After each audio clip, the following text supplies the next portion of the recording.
Good morning everyone! So ayan guys, home buyers, andito tayo ngayon sa Borland Planecrest Development Corporation. So ito po yung bahay dito, yan. So meron din po tayo ng phase 2. So ayan, itripping ko po kayo dito po sa Borland. So ito po yung Borland Planecrest natin, na marami na po tayong RFO unit. So dito naman po, ito po yung ating mapa. Ito po yung remaining available units natin guys, na pwede na po tayong maka-turnover this coming 2024.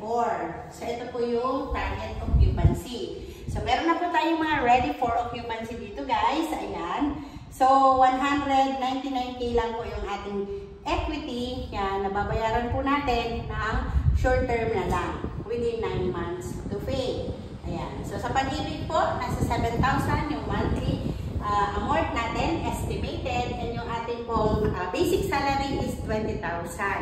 Ano po? So, ito po yung turnover ni Planecrest. Yan. Pero sa ngayon naman po, yung ating bagong open na Planecrest Phase 2, ito na po yung turnover unit natin. So, meron na po tayong ground floor, ceiling, steel deck. Kung dati po, guys, ganito yung ating turnover unit. Yan. So, ngayon, ito na siya. Yan. Tawag po dyan is steel deck. So, papipinturahan nyo na lang po yan. Tapos, ito na po yung second floor na slab. Ito na po yung ano niya, phase 2. Ganito na po yung color, yung facades ng ating bahay. So, upon turnover, ang nagkaiba lang guys is yung ceiling. Okay? So, yung sa ano naman po, lababo, ganito pa rin po yung ating turnover. And yung sa CR natin guys, ganun pa rin yung ating turnover. May shower head. Meron pong 4 layers na tiles. May lavatory. Ayan. Tapos naka-flush na rin yung ating toilet. Ayan. May ceiling na din po siya. Flush door po yung ating pintuan. And then dito naman po sa likod, ito po yung tinatawag yung service area na pwede pong gawin natin na laundry area. And syempre, ayan guys, hanggang dyan po yung ating lote, no? Kasi meron tayong katalikuran. So dito naman po guys sa itaas, ayan, so meron po tayo dito steel na hagdanan. Ayan. So akyat po tayo. Ayan. So pagkakit po natin guys, dito po ay meron ng C-bar rails. Dito sa gilid ng ating hagdanan. At the same time, meron na po tayong ceiling sa itaas. So, ang gagawin na lang po natin is magpagawa po tayo ng kwarto division, magpa-paint ng ating dingding, ayan. At syempre, yung ating room floor, magpapatiles. Ayan. So, pwede pa rin naman po mag-extend dito sa likuran. Kasi meron pa po tayo dito kaunting lote. Yan. Yung ating service area.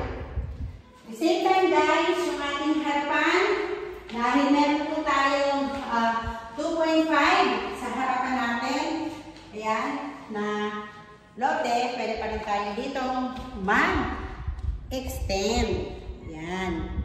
So yan po yung ating main gate ng ating Planecrest Phase 1. Makikita natin guys dyan yung ating makiling.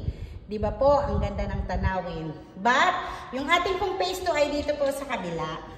Yan. Yan. So, yan po yung ating Planecrest Phase 2. Ang ano po niyan ay wala pong bakod, kundi magkatabi lang po yung road. Yan.